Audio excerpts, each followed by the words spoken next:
দেখছেন বার্তা এক। পুরীর পরে দ্বিতীয় প্রাচীন বৃহত্তম রথযাত্রা হলো মাহেশের রথযাত্রা। এবছর এই রথযাত্রা 629 বছরে পদার্পণ করলো। আজ সকাল থেকে রথযাত্রা উপলক্ষে রথের সামনে ভক্তদের ভিড় ছিল চোখে পড়ার মতো। মন্দিরের বারান্দায় জগন্নাথ বলরাম সুভদ্রাকে এনে রাখা হয়েছে।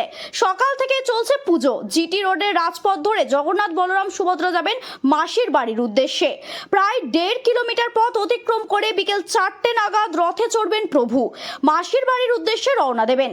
বহু দূর দূর থেকে প্রচুর মানুষ ইতিমধ্যে মাহেশে আসতে শুরু করে দিয়েছে।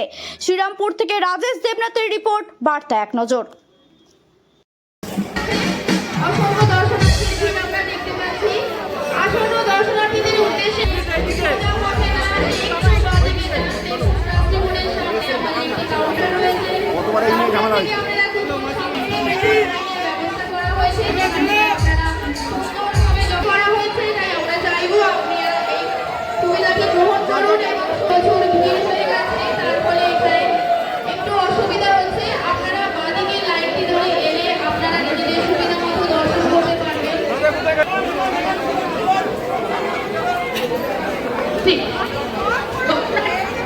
এতটাই কৃপালু যে উনি গর্ভগৃহ থেকে নিজে বেরিয়ে এসেছেন সকল ভক্তবৃন্দদের দর্শন দেওয়ার জন্য।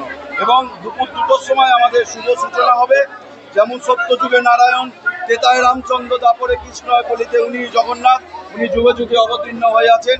আমাদের প্রথম উঠবে নারায়ণশিলা, তারপরে উঠবে মা সুভদ্রা, তারপরে আমাদের নিয়ে যাব বলভদ্রদেবকে, এবং তারপরে আমরা নিয়ে যাব জগতের পিতা পরম পিতা জগন্নাথ দেবকে। আমরা সেই লেপ কম্বল মুড়ি দিয়ে চিরাচরিত প্রথা অনুযায়ী আমরা দড়ি দিয়ে বেঁধে আমরা রথের ওপরে তুলব, ওখানে সিংহাসনে বসাবো, ওখানে পুষ্পমাল্যে ভূষিত করবো, স্বর্ণালঙ্কারে ভূষিত করব, সোনার মুকুট পরিয়ে দেবো, ওখানে হাত পরিয়ে দেবো, কান পরিয়ে দেবো, এবং ওনাকে পুষ্পমাল্যে ভূষিত করে ওখানে বড় করে শৃঙ্গার করিয়ে আরতি করে তারপরে প্রভুর রথ যাবে মাসির বাড়ি।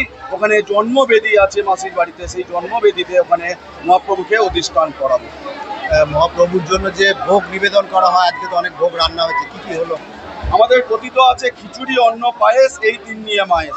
নীলাচলে পুরুষোত্তম জগন্নাথ নাম, সেই নাম প্রকট হয় মাহেশের ধাম। নিত্য পূজা, নিত্য ভোগ, নিত্য শাস্ত্র পাঠ, ভক্ত জনে জানে তাই মাহেশ শ্রীপাঠ। আমাদের প্রতিদিনে খিচুড়ি, অন্ন, পায়েস দিতেই হয়, এবং আজকের দিনে আমাদের বিশেষ ভোগও আছে।